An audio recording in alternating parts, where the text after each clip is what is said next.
नहीं, तो मुझे लगता है गूगल के सर्वे के अकॉर्डिंग ही मैं बता दूं तो लगभग 34% पुरुष महिलाओं से पीड़ित होकर सुसाइड कर रहे हैं। के लिए पैसे दिए जाते हैं, महिला 5-5 केस 6-6 केस डालती हैं पुरुष पे, जो कि गलत है।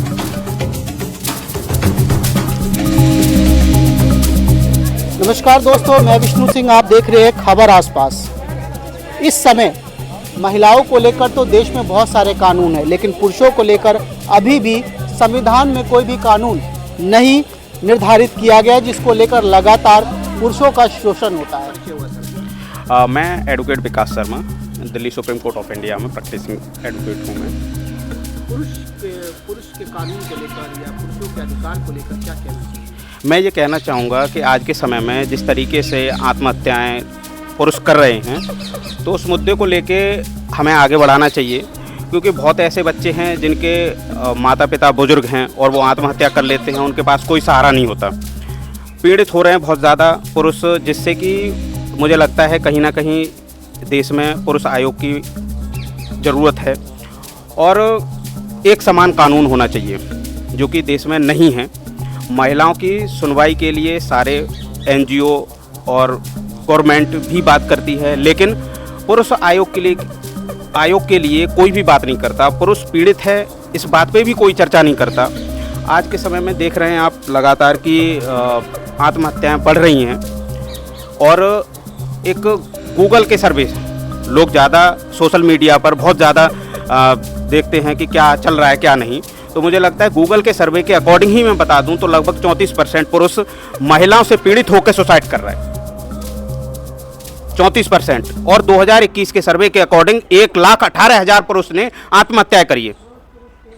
तो लगता है संविधान में पुरुषों को लेकर भी कुछ संशोधन होने चाहिए। बिल्कुल होने चाहिए, और होना भी जरूरी है, क्योंकि हमारे देश में सभी लोग एक समान कानून की मांग करते हैं। एक समान कानून होना चाहिए, इसको लेके चर्चाएं करते हैं। तो मुझे लगता है कि पुरुषों को और महिलाओं को और हमारे जो समाज के लोग हैं उनके लिए, सभी के लिए, किसी भी तरीके का कोई भी व्यक्ति है उसके लिए तरह तरह के कानून नहीं बनाने चाहिए। एक समान कानून होना चाहिए, चाहे वो किसी भी वर्ग का व्यक्ति हो, उसे किसी भी तरीके की कोई छूट कोई रियायत ना दी जाए। एक समान कानून होने चाहिए।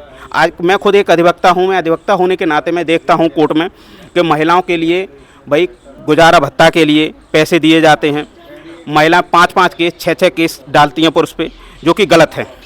आप जब शादी करते हो उस समय पे बहुत ऐसे पुरुष हैं कि वो किसी भी तरीके का कोई दहेज नहीं लेते, लेकिन उन पर भी दहेज के केस डाले जाते हैं, उन पर भी गुजारा भत्ते के केस डाले जाते हैं। महिला शादी के समय पे कुछ और बताती हैं कि भाई हम जॉब कर रहे हैं, 60,000 रुपये, 65,000 रुपये, 50,000 रुपये हमें मासिक वेतन मिलता है, सैलरी मिल रही है, लेकिन उसके बावजूद भी वो जॉब छोड़ रही हैं या नहीं छोड़ रही हैं, वो कोई भी इसकी कोई जांच नहीं होगी किसी भी तरीके की, और वो आराम से अपने गुजारा भत्ते का केस डाल के घर बैठ के अपना खर्चा लेंगी।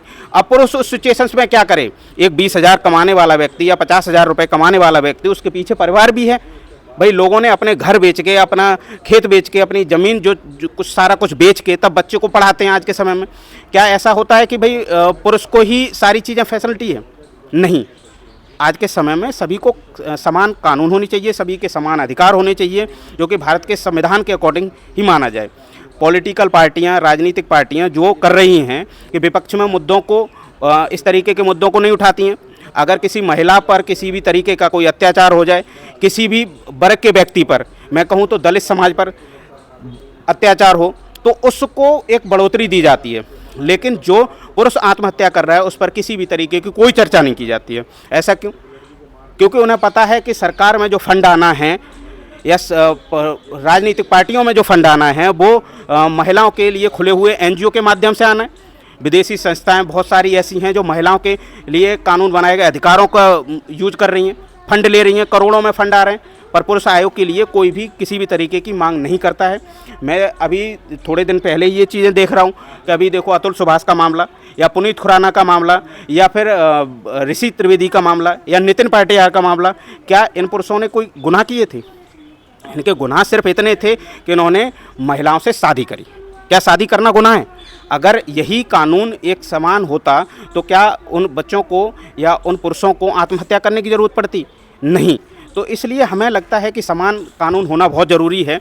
मैं देखता हूँ बहुत सारे केसेस ऐसे कर रही हैं लेकिन वो ये नहीं समझ पा रही हैं कि हम केस किस मुद्दे पे कर रहे हैं। उन्हें समझना चाहिए कि हम किस मुद्दे पे कर रहे हैं। बहुत सारे फर्जी केसेस हैं। आज के समय ही देख लो कि शादी का झांसा देकर अवैध संबंध बनाए। बहुत सारे ऐसे केसेस हैं जिनमें कि पुरुष से खर्चा गुजारा भत्ता के केस डाले हुए हैं, पुरुष से गुजारा भत्ता की मांग करी जाती है। और मैं देखता हूं कि दहेज का बोला जाता है कि भाई दहेज के केस में डाला है कि 5 लाख रुपए या एक डायमंड की रिंग की बात करिए मुझसे, लेकिन वहीं पुरुष को 1.5 लाख रुपए 2 लाख रुपए कमाता हुआ दिखाया जाता है। ऐसा क्यों? तो कानून इस चीज़ पे क्यों नहीं देख रहा है? कोर्ट क्यों नहीं इस चीज़ को समझ पा रही है? अंत में क्या कहना चाहिए? मैं अंत में यही कहना चाहूँगा, समान कानून होना चाहिए सभी के लिए, चाहे वो किसी भी वर्ग का व्यक्ति हो, चाहे महिला हो या पुरुष हो।